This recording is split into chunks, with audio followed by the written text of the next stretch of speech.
Olá, pessoal. Espero que estejam bem. Daremos continuidade ao nosso grupo de estudos. Estarei compartilhando aqui a minha tela com vocês.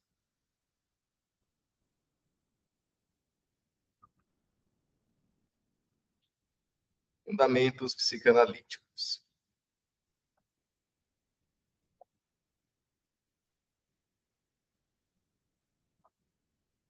Estamos terminando o livro. Capítulo de número 38. Insight, elaboração, cura. Capítulo 38.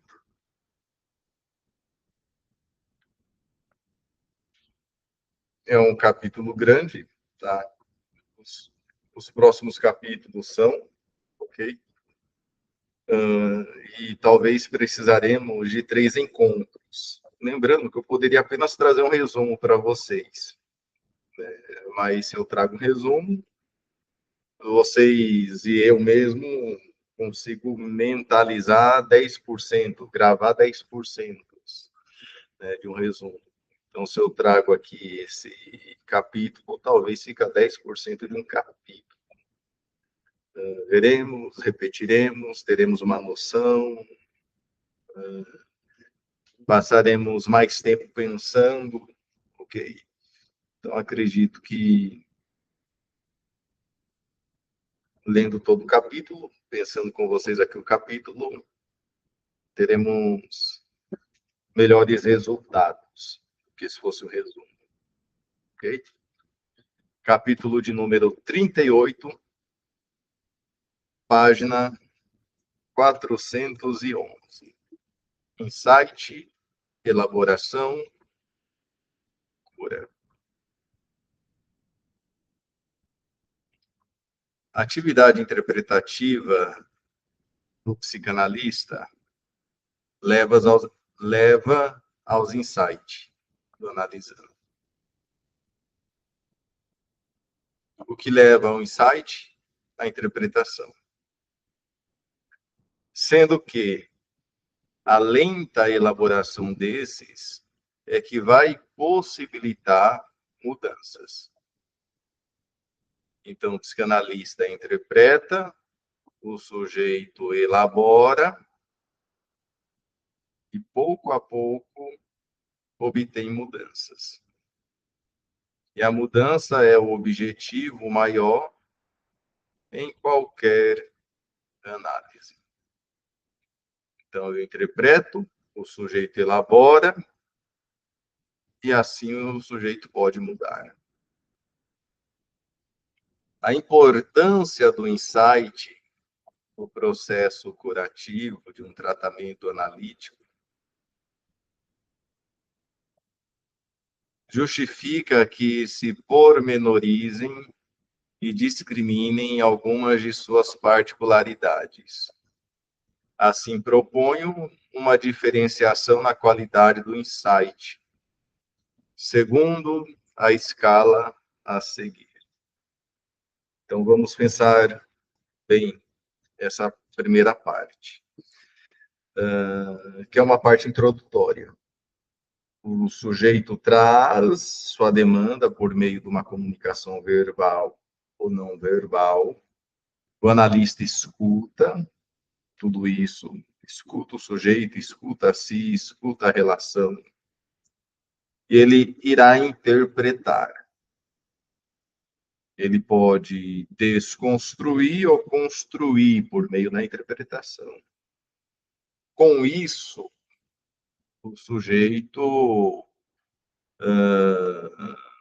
terá insight, ok? A interpretação leva ao sujeito a ter insight. Por meio do insight, o sujeito vai elaborando suas experiências, ressignificando, encontrando um novo sentido, tendo uma nova perspectiva, ampliando sua visão de si, do outro, do mundo. E com isto, né, o sujeito evidencia algumas de suas mudanças. Tá? Então, interpretação, insight, elaboração e mudança. E o que o psicanalista vai interpretar? A comunicação do sujeito, né? Suas fantasias, seus desejos, conteúdo reprimido, privado. Então, podemos colocar aqui o conteúdo, assim, nós utilizamos a nossa mão, né? Então, há um conteúdo que o analista vai interpretar, o sujeito terá um insight, vai elaborar para poder mudar, ok? Para que possa ocorrer algumas mudanças. Insight intelectivo. Nesse caso, talvez não se justifique o uso do termo insight, tendo em vista que, enquanto intelectivo, ele não só é inocuo, como pode ser prejudicial em alguns casos. Como é, por exemplo, a possibilidade de que venha unicamente a reforçar o arsenal defensivo de pacientes intelectualizadores, como, por exemplo, os obsessivos ou narcisistas. Então, para alguns sujeitos que estão presos na intelectualização para não sentir, um insight intelectivo vai reforçar algo. Okay? Esse insight aqui, ele é benéfico para pessoas que são muito emocionais, tá? Sentimentalistas. É preciso se apropriar dessa parte da mente, né, intelectual. Há pessoas que se apropriam dela e descartam as emoções, o afeto. Insight cognitivo. Cognição não é o mesmo que intelectualização. Antes, refere-se a uma clara tomada de conhecimento por parte do paciente. Então, o paciente, ao ter um insight cognitivo, toma conhecimento. Conhecimento do quê, Felipe? De atitudes e características suas, que antes não conhecia. É muito comum que a aquisição deste nível de insight venha seguida da pergunta por parte do paciente: e agora? O que eu faço com isso? Creio que esse insight cognitivo deve ser valorizado. E um tipo de resposta sincera que me parece adequada àquela pergunta é algo assim: é um bom começo de nossa caminhada. Vamos ver o que vais fazer com essa tomada de conhecimento, de como sufocas e desqualificas a tua mulher. Um pequeno exemplo. Um insight cognitivo promove uma egodistonia. Deixe-me ver aqui. Aqui. Parece que aquilo que é egocintônico é aquilo que eu não consigo perceber, diferenciar. Parece que está tão impregnado em mim que eu não consigo ver, ok? Não consigo perceber. Eu não tenho distância. Eu distorço, não percebo, não me vejo de tal jeito, de tal forma, tá? Aí, quando eu tomo conhecimento, eu consigo promover uma certa separação minha daquele comportamento. E isso vai propiciar o passo seguinte, que é o insight afetivo. Pode-se dizer que aí começa o insight propriamente dito, tendo em vista que a cognição, muito mais do que uma mera intelectualização, passa a ser acompanhada por vivências afetivas. Então, a cognição é acompanhada por vivências afetivas. Já a intelectualização, não. Tanto as atuais como as evocativas, e possibilita o estabelecimento de correlações entre elas. Um instante, apenas para que possamos deixar mais claro aqui, né, que seria egodistonia.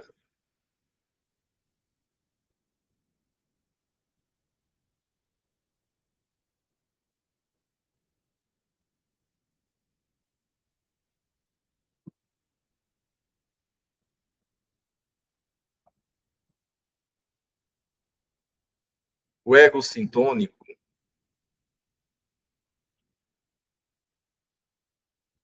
é algo que é natural para o sujeito, coerente. Já o ego distônico causa sofrimento e é estranho. O ego sintônico, o sujeito às vezes fala, eu nasci assim, vou viver assim, vou morrer assim. O ego distônico, não. Eu não quero mais ser assim. Ser assim machuca, ser assim entristece pessoas, eu não quero. Então ele consegue se separar. O ego sintônico não, é algo que está impregnado no sujeito. Então aqui apenas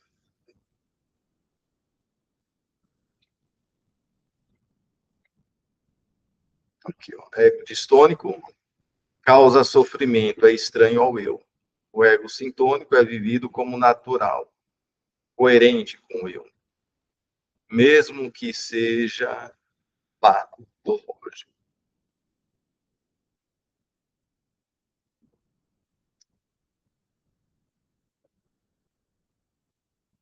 O insight afetivo, ele acompanha a cognição. Há uma relação do intelecto com o afeto. Insight reflexivo. Um exemplo, tá? O que o sujeito sente ao te falar algo? Como que é para ele te falar tal coisa? O que você sente me contando isso? O que você pensa me contando isso? O que passa pela tua cabeça enquanto tu me diz tal coisa? Perceba que eu estou aqui unindo tanto afeto quanto a cognição. O sujeito fala, fala, fala, fala, fala, fala, fala. Está racionalizando, intelectualizando. Okay? Eu olho para o sujeito e pergunto: o que você sente com isso? O que você sente ao me contar tal coisa? Não, não perguntei o que você pensa, perguntei o que você sente. O que você evita sentir? Perceba que é uma forma de eu integrar afeto à intelectualização, ok? Um movimento muito intelectualizado do sujeito afasta e distancia o afeto. insight reflexivo representa um importante e decisivo passo adiante. Esse insight institui-se a partir das inquietações que foram promovidas pelo insight afetivo. Então, o insight afetivo promove o insight reflexivo. Ou seja, leva o sujeito a fazer indagações e estabelecer correlações entre os paradoxos e as contradições de seus sentimentos, pensamentos, atitudes e valores. Entre aquilo que ele diz, o que faz e o que de fato é.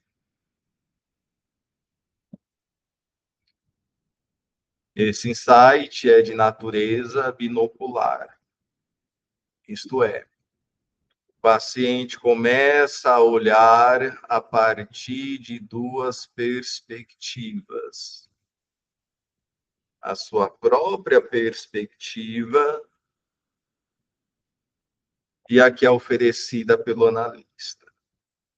E da mesma forma, quando ele adquire condições de observar simultaneamente ao convívio de aspectos contraditórios seus, como é o caso de sua parte infantil, contrapondo a parte adulta. Então, em todos nós vive vários sujeitos, ok? Precisamos adquirir essa condição de observar nossa parte infantil, adulta, saudável, patológica. Essa é a visão binocular, que mais eficazmente propicia a transição da posição esquizo-paranoide à depressiva. O insight pragmático. Vale a afirmativa de que uma bem-sucedida elaboração dos insights obtidos pelo paciente, ou seja, as mudanças psíquicas, devem necessariamente ser traduzidas na prática de sua vida real exterior. E que a mesma esteja sobre o controle do seu ego consciente com a respectiva assunção da responsabilidade pelos seus atos. Eu tenho insights, eu elaboro e as mudanças precisam serem vistas na prática, ok? Eu sempre vejo o lado ruim das coisas, ok? Porque meu medo, minha fantasia, o senso de merecimento, algo do tipo, né, por me sentir inferior, eu percebi isso. E agora? Ninguém acreditou em mim, ninguém me incentivou, ninguém investiu em mim. Por isso que eu acredito que não mereça, que vai dar errado, porque sempre deu. Ok, eu tomei conhecimento disso, eu consegui ver a minha criança com medo, diante as incertezas da vida e do futuro. E agora, eu posso mudar? Quando o analista desconstrói o sentido e essas significações, ele vai construindo algo novo. Né? Teve analista minha que falava para mim, mas você não é mais uma criança, mas você não tem mais X anos de idade. Sim, você não está mais lá na infância. Isso é necessário para que possamos crescer, amadurecer. Né? Vez e outro analista olha para o paciente e diz: olha, ok, a tua mãe não fez, teu pai não fez, tua avó, tua família, o que, que você pode fazer agora?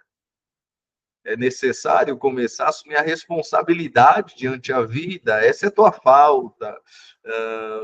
Foi difícil, te deixou em desvantagem frente a outras pessoas, mas e agora? Vai ficar se lamentando até quando? Entende? Que bom que hoje você é adulto, não é mais aquela criança que não tinha muito o que fazer e que dependia. Hoje você não depende, né, tanto dos outros. Né? Você agora é um adulto independente, uma adulta. O que você pode fazer? Ok, na prática, há uma interpretação que produz insight, que leva à elaboração, que deve promover mudanças, e essas mudanças precisam serem vistas, ok? Reconhecidas na prática. É importante o analista reconhecer isso também, quando o sujeito traz. Uma pessoa que não tinha relacionamentos, medo, incerteza, insegurança, dificuldade de confiar, e agora a pessoa está se abrindo a uma relação, é importante o analista reconhecer isso. Olha, tempo atrás, quando você chegou aqui, você não acreditava em ninguém, você não se abria a ninguém, você se fechava em seu próprio mundo. Parece que agora você está saindo dele para se relacionar. Enfim, conceituação de cura psicanalítica. Minha vitamina C. Coloquei aqui minha vitamina C. Conhece o pagode, vitamina C? Pagode não, né? A música. Tem ela em pagode sertanejo. A criatividade do ser humano é incrível, né? Conceituação de cura psicanalítica. Os termos cura e psicanalítica do título guardam entre si uma certa imprecisão conceitual e semântica. E, por essa razão, é necessário esclarecer o vértice que aqui está sendo adotado.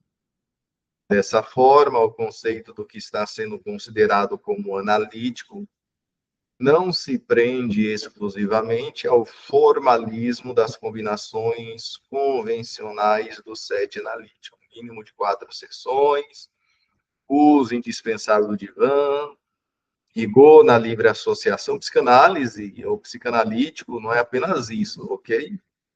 Não se prende apenas aqui, nesse rigor. Neutralidade absoluta, interpretação sistemática, no aqui e agora, não. Embora a essência da instalação do setting deva ser mantida, neste capítulo estamos considerando o termo psicanalítico a partir do marco de referência, que prioritariamente leva em conta os objetivos terapêuticos a serem alcançados.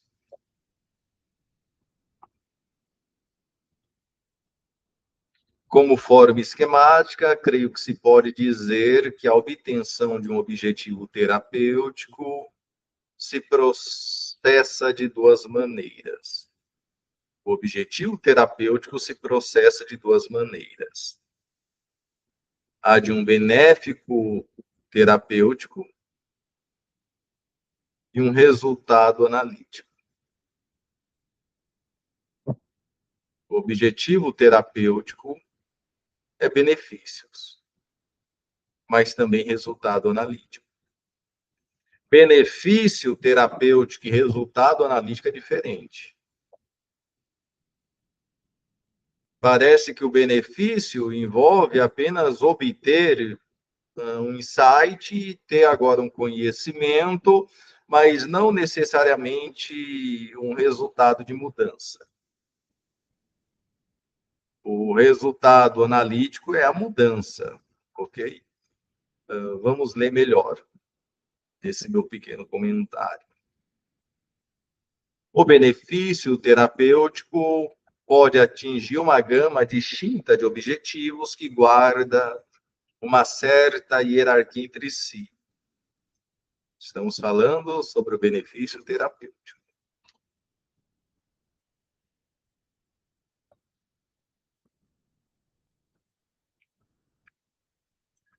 Que é a resolução de crises situacionais, é um benefício terapêutico. Pode ser obtida em prazo curto, se bem manejada, costumam ser de excelente prognóstico. Ok. Consegue lidar com essa crise, ponto. Isso é benefício, não é uma mudança. O esbatimento de sintomas, se não estiver organizado em uma cronificação, também são de bom prognóstico. A minha ansiedade diminuiu desde que falei com você, porque isso é um benefício. Mas mudou, foi na causa, foi na raiz, houve uma mudança ou não. Eu aprendi a pensar diferente, mas só nessa situação, ou na vida, algo mais, com maior amplitude. O melhor reconhecimento e utilização de algumas capacidades sadias do ego. Então, o sujeito consegue reconhecer e utilizar algumas de suas capacidades. Capacidades que estavam latentes, bloqueadas, e foram liberadas. Uma melhor adaptação interpessoal. Ok, o benefício terapêutico é se adaptar também. Então, houve aqui uma redução do sintoma, da angústia, houve aqui um reconhecimento de algumas capacidades e utilização delas, e uma adaptação na vida familiar, na vida profissional, social. Não obstante o grande mérito que representa esse benefício, deve ser levado em conta que, mesmo quando resulta uma inequívoca melhora no padrão de ajuste interrelacional, essa melhora pode ser algo instável, sujeita a recaídas, quando ela não tiver sido construída com os alicerces das profundas modificações da estrutura interna do indivíduo. Um exemplo simples de benefício terapêutico e o resultado psicanalítico, a mudança psicanalítica. Tem um episódio do Chaves, né, que o professor pergunta sobre maçãs, né, ou algo do tipo. Né, pergunta sobre maçãs. Né, eu tenho 2 maçãs, como uma. Quantas ficas? Quantas fica? Né? Aí o Chaves, né, fala, eu sabia com laranja. É mais ou menos assim, ou seja, eu aprendi com laranja e não com maçã. Eu aprendi a fazer essa conta com laranja e não com maçã. Eu aprendi isso nessa situação, nesse dia, com algo específico. não para a vida. Né? Então, diante uma situação diferente dessa, o sujeito não consegue lidar. É igual dirigir. Eu sei dirigir, mas eu sei dirigir apenas nessa rota, da minha casa ao meu trabalho. Ponto. E eu sei dirigir apenas horário que não tem muito fluxo. Né? Eu fujo dos horários de pico. E aí? Você consegue um benefício, né, quando te dá a tua habilitação. Você aprendeu a dirigir, né, mas você aprendeu a dirigir, né, nesse trajeto e nesses horários. Aí o sujeito evita subidas. Eu sei estacionar, mas não pode ter carro na frente nem atrás, porque eu não faço baliza. Então, eu até consigo estacionar. Isso é um benefício, né, terapêutico. Perceba que é uma metáfora, estou fazendo aqui uma figura de linguagem, ok? É um benefício. A mudança, o resultado é o seguinte: eu aprendi a dirigir, eu dirijo qualquer horário, em qualquer lugar. Eu pego pista, pego a rodovia, vou para São Paulo, vou para Campinas. Esse é o resultado, ok? Enquanto o outro, que conseguiu apenas um benefício, eu dirijo dentro dessas condições. Tudo que foge. Se chover, pronto, já não dirijo. Se estiver de noite, também não dirijo. Se eu estiver diante um outro, também não dirijo. Eu aprendi com laranja e não com maçãs. E nós precisamos aprender algo que consigamos aplicar, né, tanto para maçã quanto para laranja. Parece que quando nós aprendemos, conseguimos aplicar, porque não é uma decoreba. Eu decorei o caminho, decorei isso, aquilo outro, então eu fico um tanto tentando ter uma previsibilidade, controlar a situação, porque eu decorei. Então, eu decorei isso daqui, e se for feita essa pergunta na prova, eu sei, porque o que eu decorei é isso. Aí, quando chega a prova, eu aprendi com laranjas. Acho que você entendeu, né, o que eu quis dizer. O resultado psicanalítico é aprender a equação, ok? E não simplesmente um aprender com laranjas. Por sua vez, é uma expressão que pressupõe o preenchimento de uma condição básica. A de uma modificação nas relações objetais internas do paciente. Então, o resultado psicanalítico ele está para além dos benefícios, ok? Há uma modificação nas relações objetais internas, alguma coisa aqui dentro muda. Eu era inseguro, agora não sou inseguro. Eu desenvolvi habilidades. Eu vou para a rodovia, eu pego o carro à noite, eu pego o carro quando chove. Você sabe nadar? Eu sei, no raso. Já viram isso? Eu sei nadar, só que no raso. Não, então não sabe nadar. Você brinca no raso, ok? Você aprendeu a brincar, isso é um benefício. O resultado é ir mais fundo. Tive um insight. O resultado é ir mais fundo, é sair do raso. Esse é o resultado psicanalítico. Na vida, os terapeutas e até mesmo muitos psicanalistas ajudam o sujeito a brincar no raso.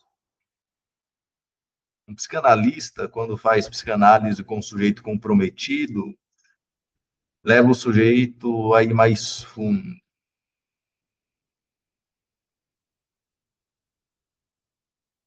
Portanto, sua estrutura caracterológica.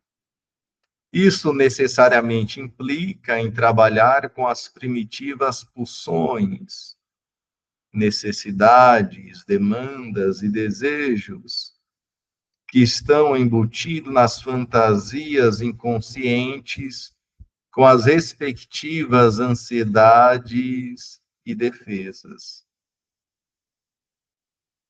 Porém, não fica unicamente nisso, pois existem outros aspectos estruturantes provindo da terapia analítica, que serão estudados mais adiante.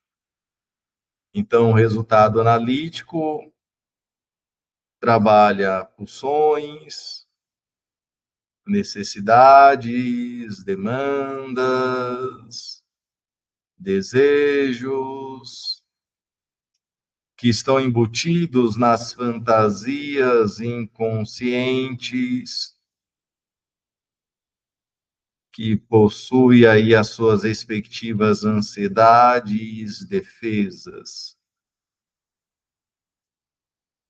Os benefícios terapêuticos antes descritos são mais próprios no processo que habitualmente se denomina, às vezes de forma pejorativa por parte de alguns psicoterapia. Então, alguns mencionam que os benefícios é obtido com psicoterapia qualquer, ok? Quando eu falo aqui qualquer, eu estou considerando as centenas de formas de psicoterapia que existem. E o resultado é obtido com a psicanálise, de forma pejorativa, ok? Tal como foi referido. Então, os benefícios se obtêm com psicoterapia e o resultado com a psicanálise. Assim, a maioria dos psicanalistas consideram que o uso do termo psicanálise somente adquire legitimidade quando vier preencher as condições mínimas do setting clássico. Ok, então se é possível obter benefício por meio da psicoterapia e resultado por meio da psicanálise, de qual psicanálise estamos falando? E é claro, cada um vai puxar a sardinha, a brasa para sua sardinha. Alguns dirão que é aquela psicanálise de encontros diários. O paciente se deita no divã. Cada um vai defender, né? Principalmente os conservadores. Particularmente, me incluo entre os que pensam que o cumprimento desse formalismo não deva ser o critério mais importante, a despeito da convicção que o emprego do termo psicanalítico deva transitar pelas seguintes condições básicas: ser exercida por um técnico cuja formação de base psicanalítica tenha sido feita numa instituição reconhecida, segundo os padrões vigentes.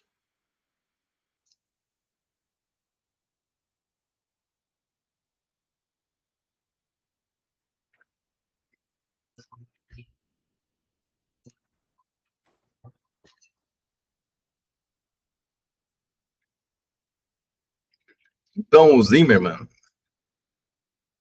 ele não pensa que o sujeito precisa manter uma postura clássica, tá? Para ser considerado psicanalista ou considerado como alguém que faz a psicanálise e produz resultados. Para o Zimmermann é o seguinte: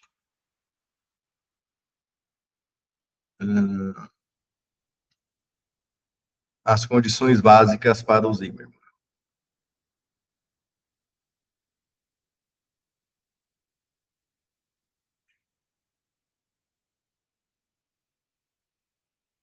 ser exercida por um técnico cuja formação de base psicanalítica tenha sido feito numa instituição reconhecida, segundo os padrões vigentes.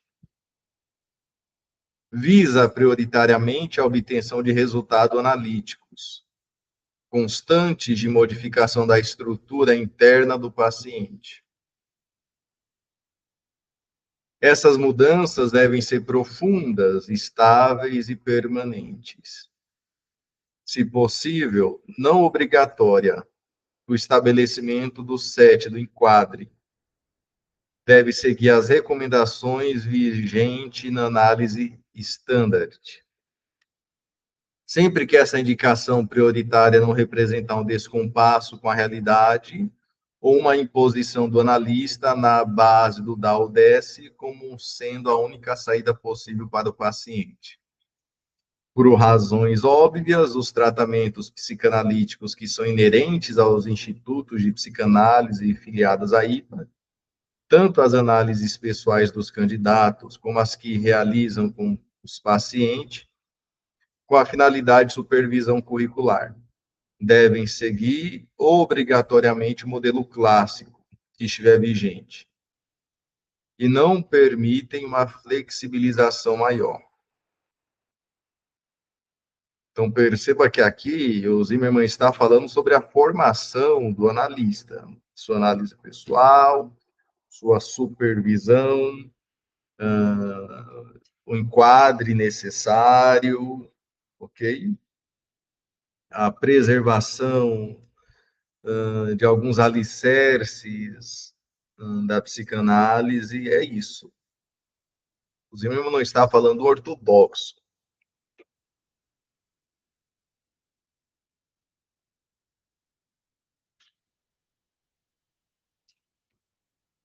O conceito de cura, por sua vez, vai muito além do significado latente que essa palavra sugere.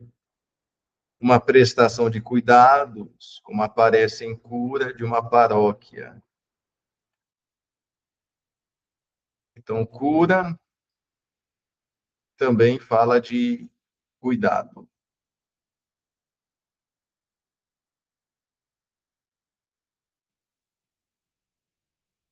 Curador, o procurador. Então, o curador é aquele que cuida, ok? O procurador, o curativo, o descurar, da mesma forma que também vai além do seu habitual significado manifesto, como é empregado na medicina, onde designa uma resolução completa de alguma doença.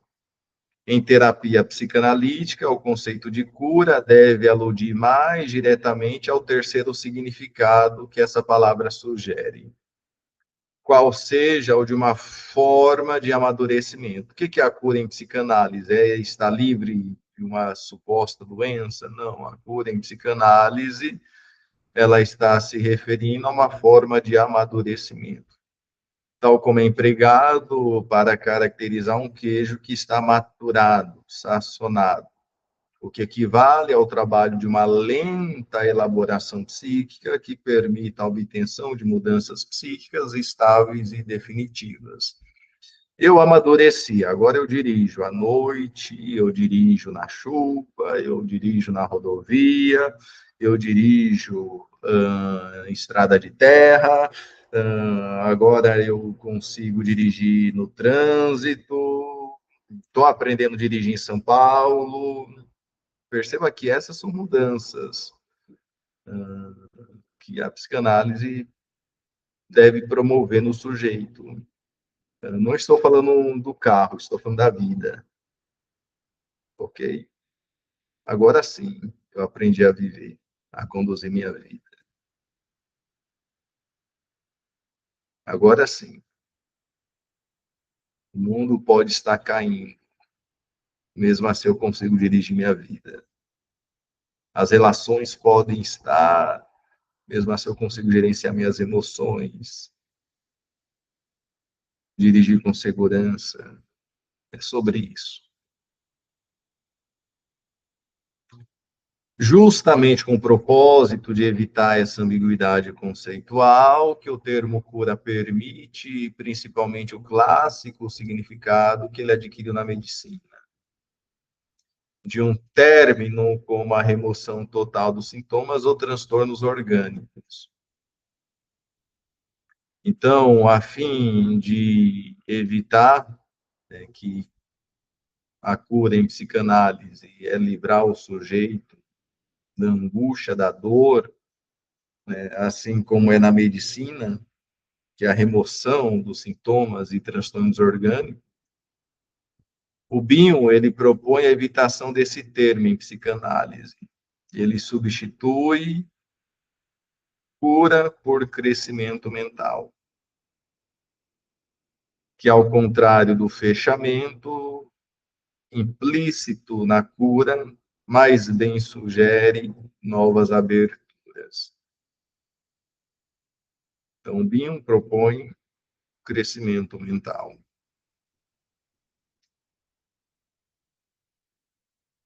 Como de costume, farei uma pausa de um minutinho e logo voltaremos, ok?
Vamos lá, voltando. Critérios de cura analítica. Segue uma enumeração em forma muito resumida dos principais aspectos que na atualidade caracterizam mudança psíquica, ok? Mudança psíquica verdadeira, tá? É quando o sujeito aprende a equação e não apenas, né, decora. Eu aprendi com laranja.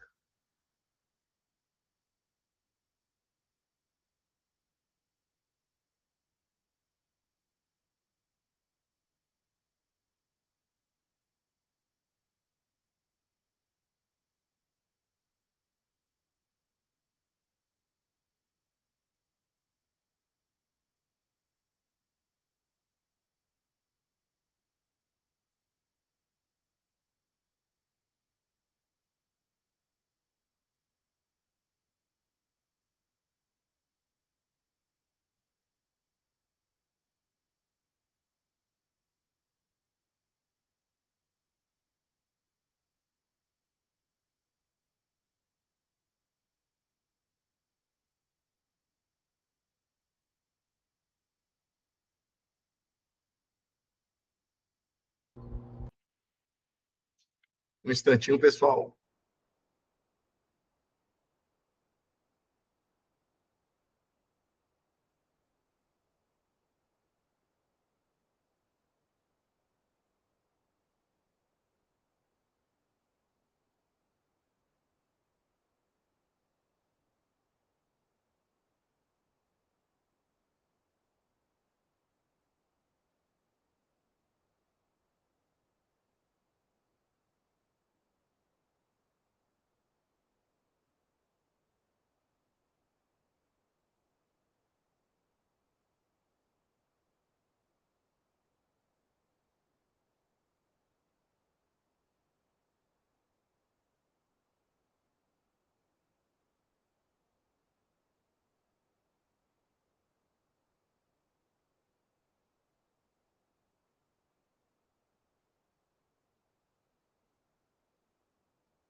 Voltei, pessoal. É, eu voltei porque eu estava aqui procurando o vídeo, né? E eu achei aqui o vídeo do Chaves, né, com o professor. E eu inverti, né? A pergunta do professor para o Chaves é: eu tenho 4 laranjas, eu como uma, com quantas eu fico? O Chaves diz: é fácil, essa é muito fácil. É fácil, muito fácil. Eu sabia com maçã. Essa é a fala do Chaves, ok? Eu inverti. Eu aprendi com maçãs. E quando nós falamos, então, de uma mudança psíquica verdadeira, é isso: é o sujeito conseguir aplicar o que aprendeu com a maçã, com a laranja, com a manga, tá? Então, a mudança psíquica verdadeira, que é critérios para uma cura analítica, que para o bem ao crescimento,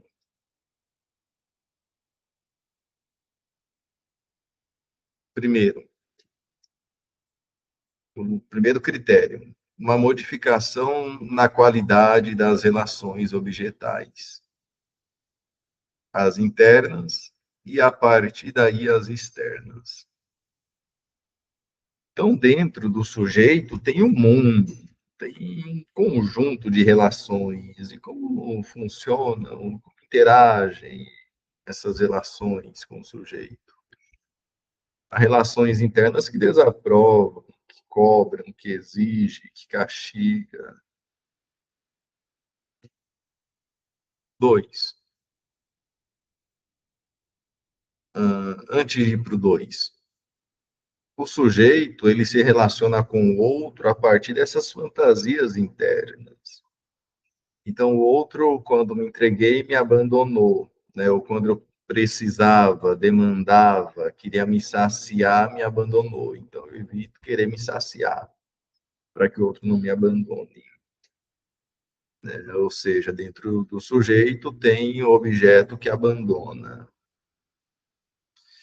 O menor uso de mecanismos defensivos primitivos, notadamente as excessivas negações, dissociações, identificações projetivas, idealizações, controle onipotente. A psicanálise deve promover no sujeito isso, ok? Uma diminuição das dissociações, identificação projetiva, idealizações, controle. Um sujeito que, na prática, vive isso aqui é um sujeito que não está tendo mudança psíquica. Um sujeito que se relaciona com o outro a partir da configuração interna desses objetos maus, perseguidores, né, e ele fica na defensiva, desassocia, ainda não obteve mudança. Uma renúncia às ilusões de natureza simbiótico-narcisista. Então, o sujeito renuncia também a essa ilusão, tá? De simbiose, de completude. Aquisição de uma capacidade em fazer reintrojeções, e daí novas identificações de renovados modelos, tanto de objetos como de funções psíquicas, de valores e de papéis. Então, o sujeito assume uma nova postura diante a vida, desenvolve um novo modo de ser, de funcionar, ok? Se ele se colocava no papel de querer salvar todos, ele não quer mais salvar todo mundo. Se ele se vitimizava, ficava nesse lugar, ele não é mais a vítima. Se ele ficava no papel de órfão, ele aprendeu a se cuidar, né? Aprendeu a lidar com esse desamparo sentido sem se recorrer a figuras ou impor ao outro papéis, né? A ser correspondido diante uma dificuldade de lidar com a falta, né? Com esse vazio. E o medo também, ok? A recuperação, integração de partes suas. O sujeito recupera uma responsabilidade, um potencial, uma hostilidade, agressividade, uma sexualidade, ok? Integra partes suas. Partes que foram rechaçadas, reprimidas, sentidas, que estão projetadas em outras pessoas ou ocultas dentro dele mesmo. Então, eu recupero aquilo que é meu, as minhas partes. A obtenção de uma capacidade em suportar frustrações, absorver perdas, fazer lutos pelas mesmas. Eu suporto, eu absorvo, eu faço luto através da assunção da sua responsabilidade e culpas pelo destino de seus objetos importantes, assim como também pelo destino que ele deu às capacidades de seu ego. A isso deve seguir-se a consideração. Winnicott utiliza o termo concern pelas outras pessoas e a capacidade de reparação. Então, eu aprendo a considerar o outro, a reparar também, né, pelos danos infligidos aos objetos e a si mesmo. Não é demais lembrar a importante diferença entre a verdadeira e a falsa reparação, sendo que essa última pode se processar através de recursos maníacos de um falso self ou de uma superproteção obsessiva. Então, há pessoas que se expõem, né, a perigos, a relações tóxicas, que causa dano a si mesma. E agora ela diz que está se cuidando, está se amando, porém ela cria uma certa fobia, né, uma certa obsessão, uma diminuição das expectativas impossíveis de serem alcançadas, as quais são provindas tanto por parte de um ego ideal quanto de um ideal do ego. Calma, alecrim dourado, calma, calma, calma, calma, menos. Pessoas que querem abraçar o mundo, né? Pessoas que querem fazer algo que venha revolucionar o mundo. Calma, menos, né?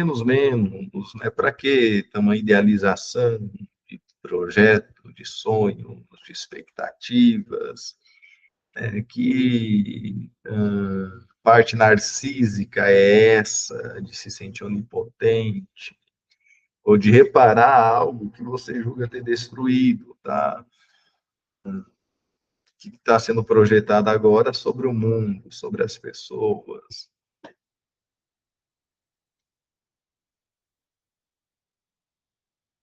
Um abrandamento do superego, sempre que este for de natureza arcaica, rígido, punitivo, todo-poderoso.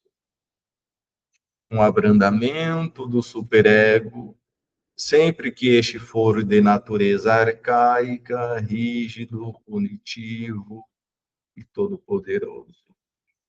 Nesse caso, a mudança consiste em transformar esse tipo de superego em um ego auxiliar.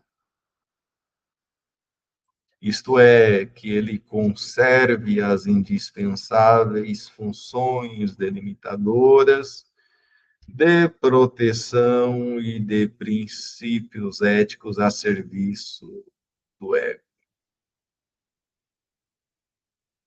Então, o ego auxiliar é diferente de um superego. O superego pune, castiga, proíbe, né, sustenta um ideal de ser, ok? De ser pai, de ser mãe, de ser esposa, filho, filha. Então, ego auxiliar, não, ele dá suporte. Há pessoas que o superego dela faz com que ela apanhe de um pai, de uma mãe idosa, e ela quer ser um bom filho.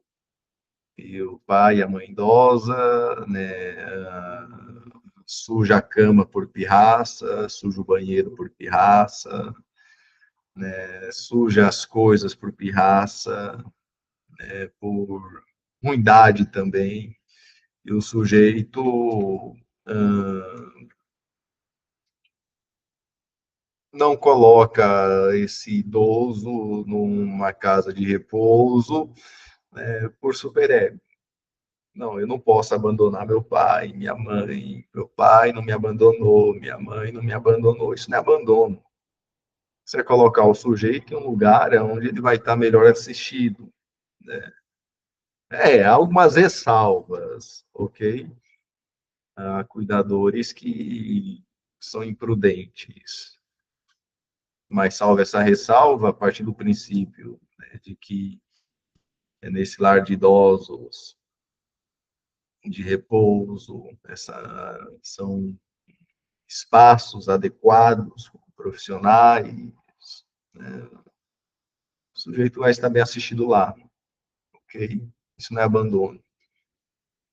Mas o superego do sujeito faz com que ele não entenda e não veja assim.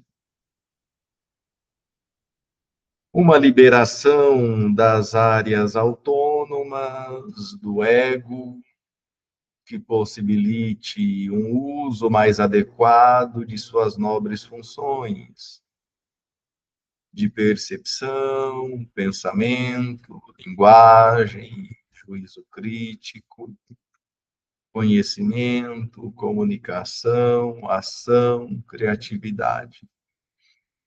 Então, a mudança psíquica, ela é vista e verdadeira também quando nós percebemos que o sujeito percebe melhor as coisas, a si, o outro, o mundo, quando ele consegue pensar, falar, fazer juízo crítico.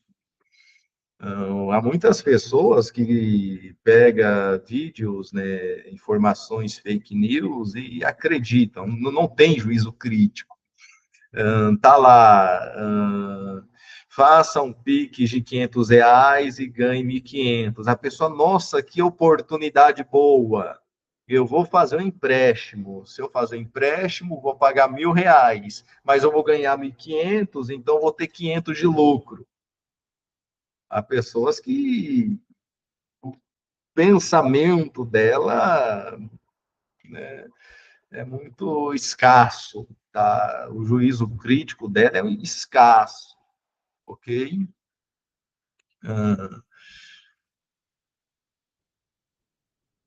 Conhecimento, então pessoas se prendem a fake news, né? Olha aí, se o Lula for presidente, vai perseguir os crentes. Olha aí, a sua casa vai ser invadida. Olha aí, enfim, são coisas que não condizem com a realidade, ok? A ação, a criatividade, a liberação dessas áreas. Há pessoas que essas áreas não estão liberadas.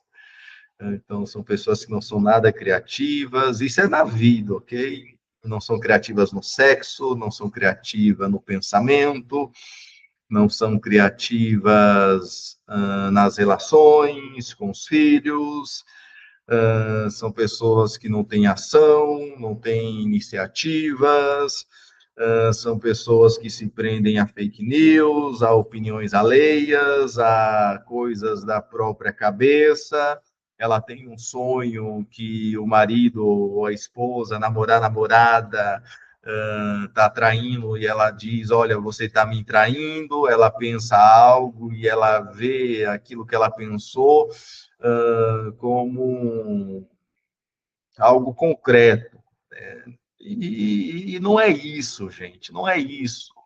Todos nós temos pensamentos, todos nós temos nossos medos, nossos receios, nossas suposições, tá? Eu vejo um comportamento, eu suponho algo, ok? Eu estou supondo algo diante daquilo que eu vi, é o que eu acho, ok? Mas há uma distância também entre o que eu acho e aquilo que é. Há pessoas que se apropriam daquilo que elas acham. E agora elas querem pegar a realidade e fazer a realidade caber dentro dessa axiologia delas. né? Perceba que são pessoas pobres, né? De funcionamento dessas áreas autônomas de percepção, pensamento, juízo crítico, conhecimento, comunicação, ação e criatividade. A aceitação da condição de dependência a partir do insight.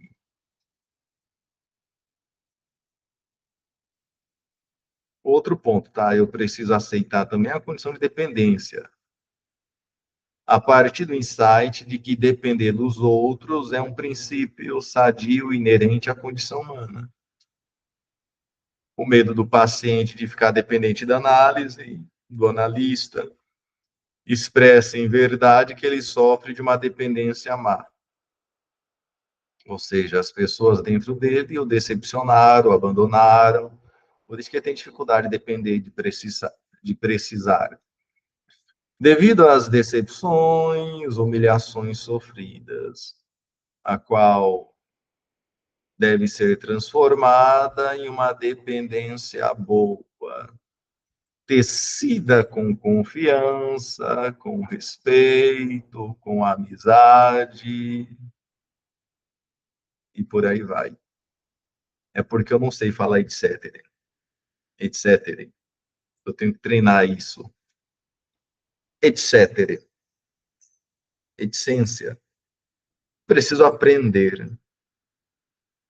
A utilização da linguagem verbal é um outro critério.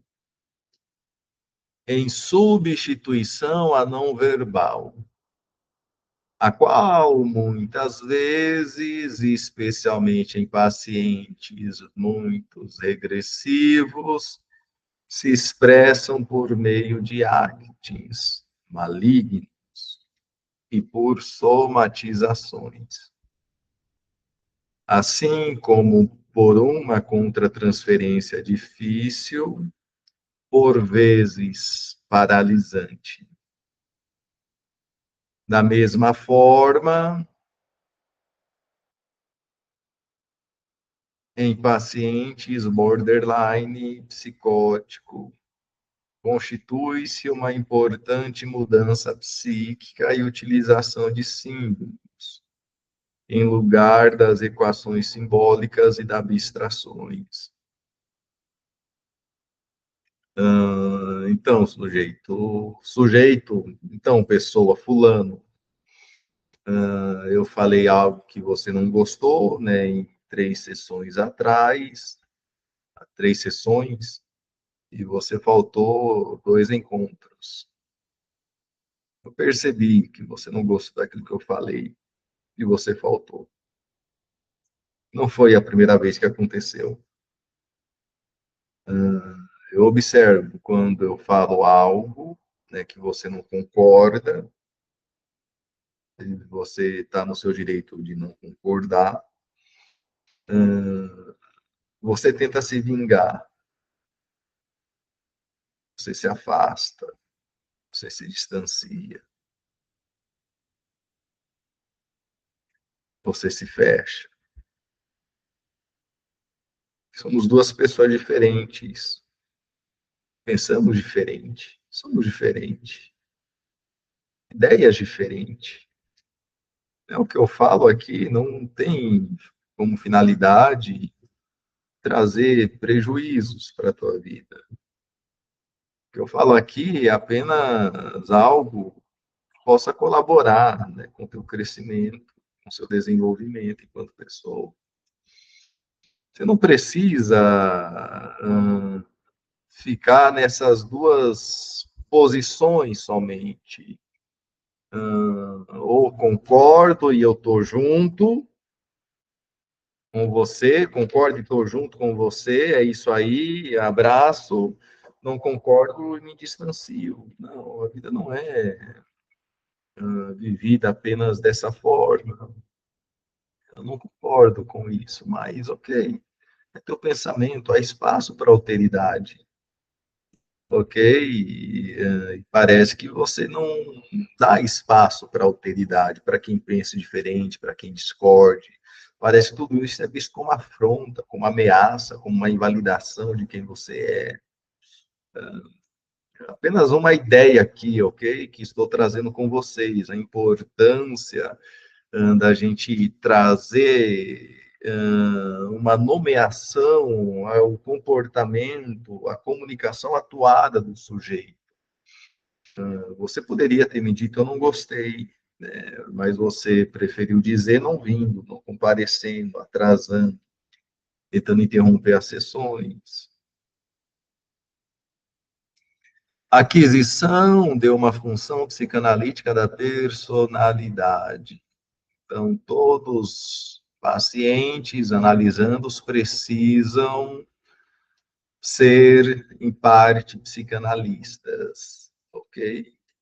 Por isso que há uma grande tendência de quem começa a fazer análise querer analisar outros também. Falando, pô, eu gostei disso, eu quero produzir, replicar isso que aconteceu comigo. E a pessoa vai lá e faz uma formação. Pessoas que chegam na psicanálise assim. Ela vê, acha interessante, sente nela, percebe, desenvolve isso, percebe que talvez ela pode começar a ganhar vida assim. Ela aprendeu a fazer com ela, aprendeu a pensar os próprios sonhos, a pensar as experiências, elaborar, desenvolver partes e funções egóicas. E ela se tornou um psicanalista. E ela quer agora aprender mais recursos para aplicar isso com outros. Ela desenvolveu uma função, né? Aprendeu uma função. Desenvolveu uma função. Agora ela não quer apenas ser consigo, mas também com o outro. Então, o sujeito desenvolve uma função psicanalítica. Esta expressão, empregada por Binho, designa que o analisando fez uma identificação com seu psicanalista, que vai possibilitá-lo a prosseguir a sua autoanálise pelo resto da sua vida. Há pacientes, né, que olham para mim e falam, Felipe, a sua voz fica dentro da minha cabeça. Ela se identificou com algo, com uma função. O que o Felipe diria para mim nessa situação? O que o Felipe me falaria? O que será que ele pensaria? Como ele me ajudaria a olhar para isso? Perceba que são funções. O Felipe me diria tal coisa. Ok? Uma ruptura com os papéis estereotipados. Esse é um ponto muito importante, tá? E que parece-me nem sempre tem merecimento a devida atenção por parte dos psicanalistas. Ruptura com papéis estereotipados. De fato, o código de valores e a conduta dos indivíduos é repetitiva, estereotipada. Isso se deve ao fato dessa conduta é comandada por uma espécie de computador interno, programações internas, que desde bebezinho foi-lhe programado pela cultura, o seu habitat social, familiar. Essa programação deve merecer um registro especial, os valores, conflitos, expectativas dos pais, tanto os conscientes quanto e principalmente os inconscientes. Sabemos que os papéis designados pelos pais ao seu filho são os mais variados possíveis. Por exemplo, o de nunca deixar de ser uma eterna criança. Então, alguns pais querem que os filhos sejam uma eterna criança. O filho é louco, tá? É um gênio. O filho é o bode expiatório. Podendo tais papéis adquirir uma forma imperativa, categórica, você é o desprazer, ok? Vagabundo, safado, mimado, chato, mentiroso, enfim, há filhos que ouvem coisas absurdas dos pais, né, que não me cabe dizer aqui. Além de ouvir, é tratado como algo, ok? É tratado como um rebelde, é tratado como um egoísta, um narcisista, um dependente, um louco. E eu estou usando esse termo aqui, ok? Que são termos que a gente ouve diariamente. Pai, hoje diz, né? Estão começando a dizer, né? Ah, você é border. Ah, filho, você é TDAH. Mas nem sempre foi assim. Era você é louco, você é louco, você é psicopata. São palavras que chegam. Fingido, endemoniado. Nesses casos, os pais convencem a criancinha quem ela é e como ela deveria vir a ser. Olha o poder das palavras. Ou não ser. Para garantir o amor deles, sendo que, em caso de desobediência, tais pessoas serão acusadas dentro de si mesmas e para sempre de crime de infidelidade e de alta traição. Essa é uma das principais razões da eclosão de estados depressivos diante da situação de um êxodo pessoal que tenha sido construído em moldes diferentes das expectativas em que o indivíduo foi programado. Então, isso gera um estado depressivo no sujeito, ok? Então, você nunca vai ser ninguém. E eu me torno alguém e eu me deprimo. Porque eu fui programado para não ser ninguém.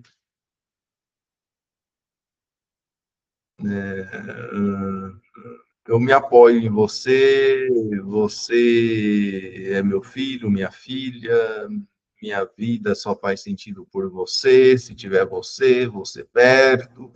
Então, tudo que pode levar o sujeito para longe, né, do afeto e da proximidade também física, o sujeito se boicota, porque há um estereótipo, ok? Papel. Aquisição de um sentimento de identidade consistente e estável.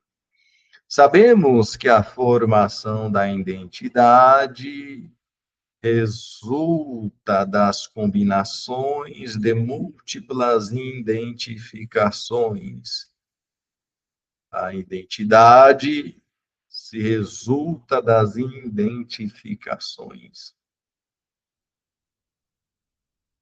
E que ela se processa em vários planos, como sexual, gênero, geração, social, profissional. Ah, não, eu não gosto de sexo, eu não vibro por nada. Quem não vibrava por nada assim? Quem não vibrava por nada? Mas eu me acho um pervertido.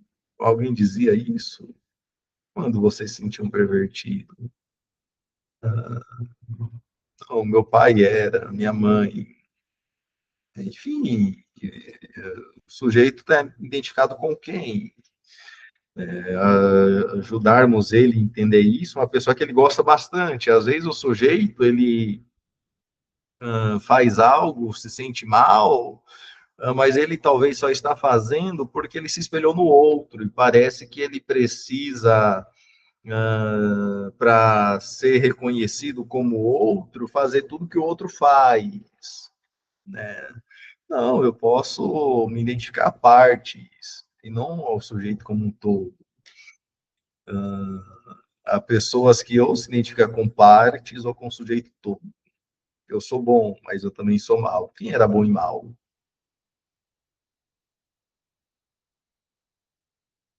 Que maldade é essa? Que bondade é essa?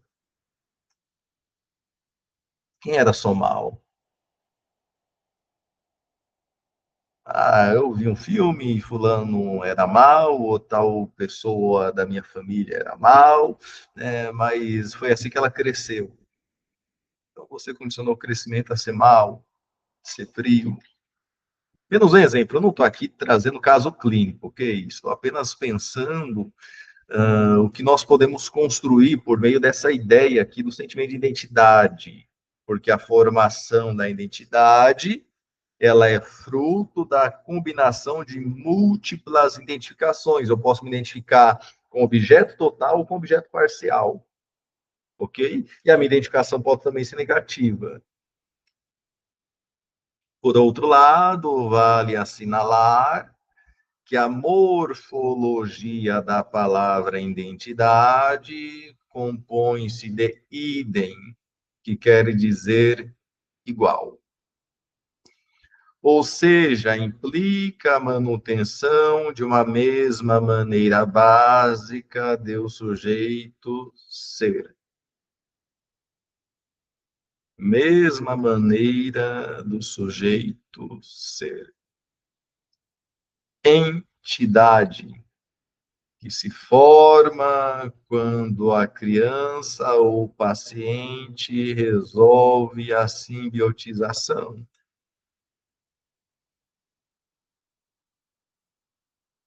a qual se caracteriza por uma indiferenciação entre o eu e o outro.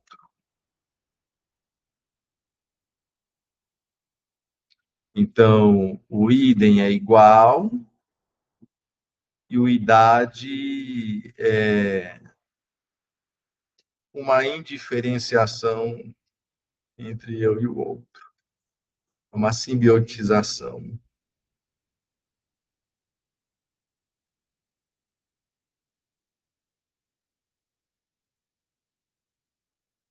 Sendo que a partir daí o sujeito faz uma separação e adquire uma individuação. Ah, não, então aqui o idem, né, quer dizer igual, a mesma maneira, e o entidade há uma indiferenciação entre eu e o outro. E aqui o sujeito faz uma separação e adquire uma individuação. Assim ele nasce psicologicamente. Então vamos lá de novo, ok? Vale assinalar que a morfologia da palavra identidade compõe-se de idem, quer dizer igual. Ou seja, implica a manutenção de uma mesma maneira básica de o sujeito ser e de entidade que se forma quando a criança ou o paciente resolve a simbiotização, a qual se caracteriza por uma indiferenciação entre o eu e o outro. Sendo que, a partir daí, o sujeito faz uma separação e adquire uma individuação. Assim, ele nasce psicologicamente, como diz Marder. Ou seja, ele passa a existir sem um ente. Daí, entidade. Então, para mim ainda não ficou muito claro, ok? Isso daqui. Eu sei sobre o processo de individuação, mas as palavras que uso aqui me deixam um pouco confuso. Poderia ler de novo, tá? Mas não vou fazer isso. Lembrando que aqui ele está trabalhando a ideia da identidade, da entidade e o ente. Cadê?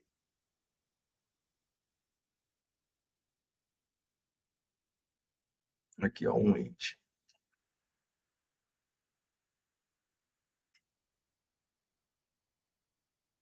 Ente, entidade. Pelo que me parece,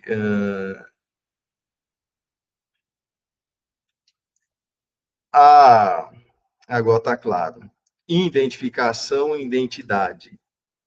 A identificação é absorver o outro, ser como o outro, ok? E ter uma dificuldade de se separar, há uma simbiose. Isso é identificação. E tem a identidade. Eu estou apenas identificado ou eu tenho uma identidade própria? Eu construí a partir do outro. Eu consegui me separar do outro ou não? Eu estou muito condicionado. Então, para ser rico, eu tenho que ser igual meu tio. E o que que meu tio faz? Meu tio mente, meu tio faz coisa errada. Palavras da família. Então, é uma identificação do sujeito com esse tio e com todos os outros atributos que esse tio possui. Ele vem para análise, o analista vai operando juntamente com o sujeito uma separação, quebrando esses condicionamentos, construindo uma identidade, que é algo mais próprio do sujeito, onde há uma separação entre ele e o outro. Ocorre essa separação e o processo de individuação. É isso que o Zimmermann está dizendo aqui, ok? Tá vendo? A gente sabe, às vezes a gente não quer pensar muito, cansamos, mas se a gente forçar um pouquinho, sai algo. A obtenção de uma autenticidade e de uma autonomia. A importância de que o paciente adquira uma autonomia está contida na própria etimologia dessa palavra.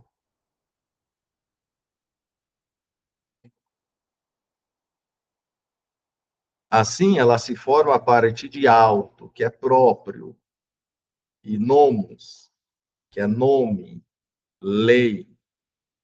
Dessa forma, por meio do que Lacan denomina o nome do pai, ou a lei do pai, o analisando consegue desimbiotizar da mãe, ou seja, sair de uma condição de ser um sujeitado ou um sujeitador e adquirir o estatuto de um sujeito.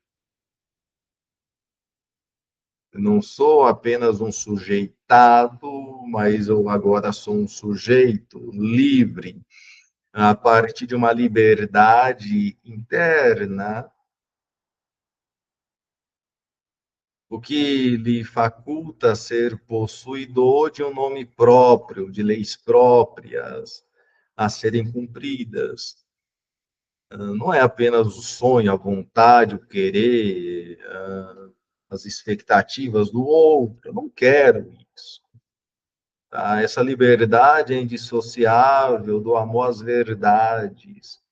E são elas que vão permitir a passagem para um novo nível da mudança psíquica, a do exercício da autonomia, criatividade, aceitação dos limites, limitações, bem como o direito ao uso dos prazeres e lazeres.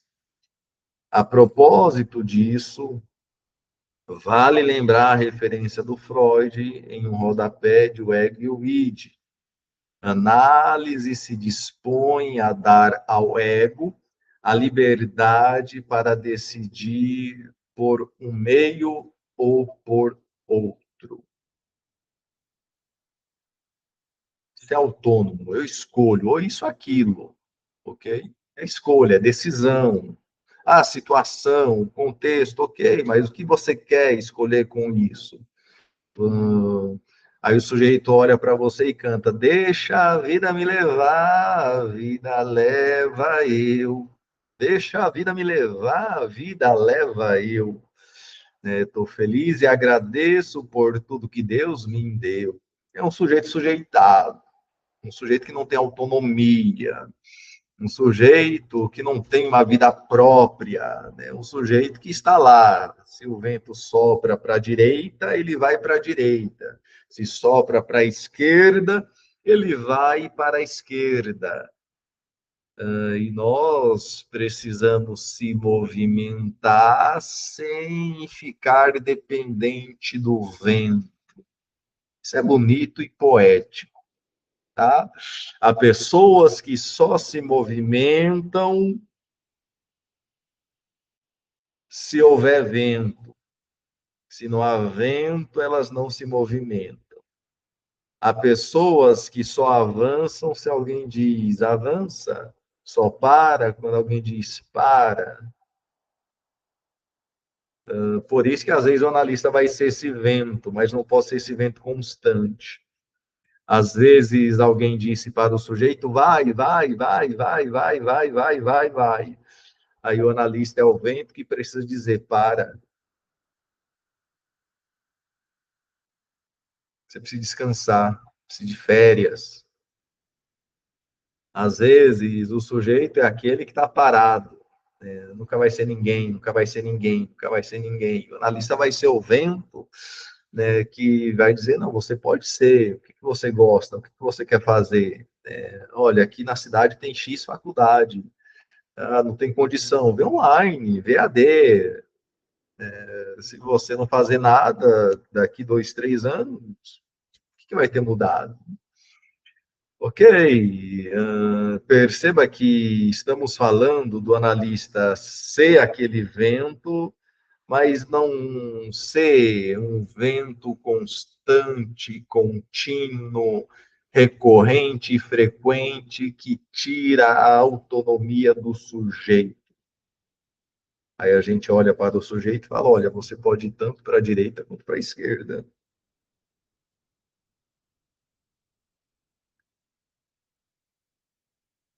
Você pode parar ou você pode caminhar, avançar. Como seria se você tomasse essa decisão ou aquela decisão? Os pós e contras, pensou? Se você estivesse tomando essas decisões, estaria tomando ela baseada em quê? Do que alguém quis, desejou, disse, ou do que você realmente quer? E o que você realmente quer? É preciso você descobrir isso aqui. O que você realmente quer. Ah,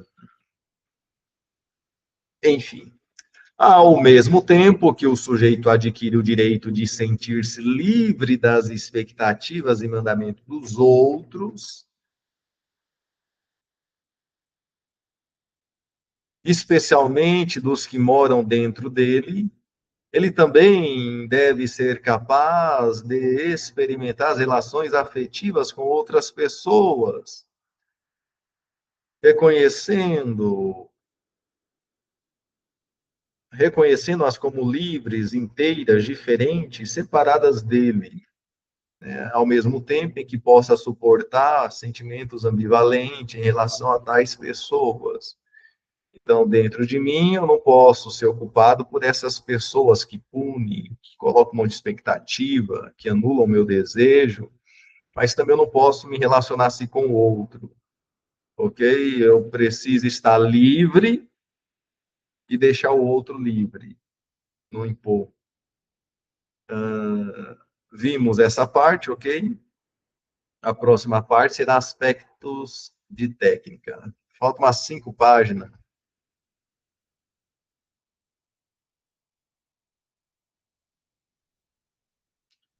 Nós vimos quantas? Vimos 4 páginas, falta a metade. Não mais do que a metade.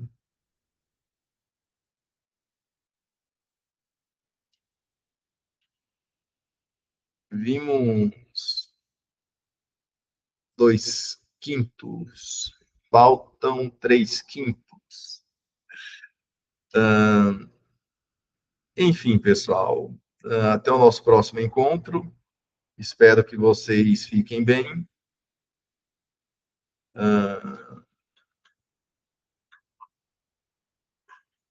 No próximo encontro, continuaremos, talvez eu seja um pouco mais rápido, ok? Um abraço e até mais.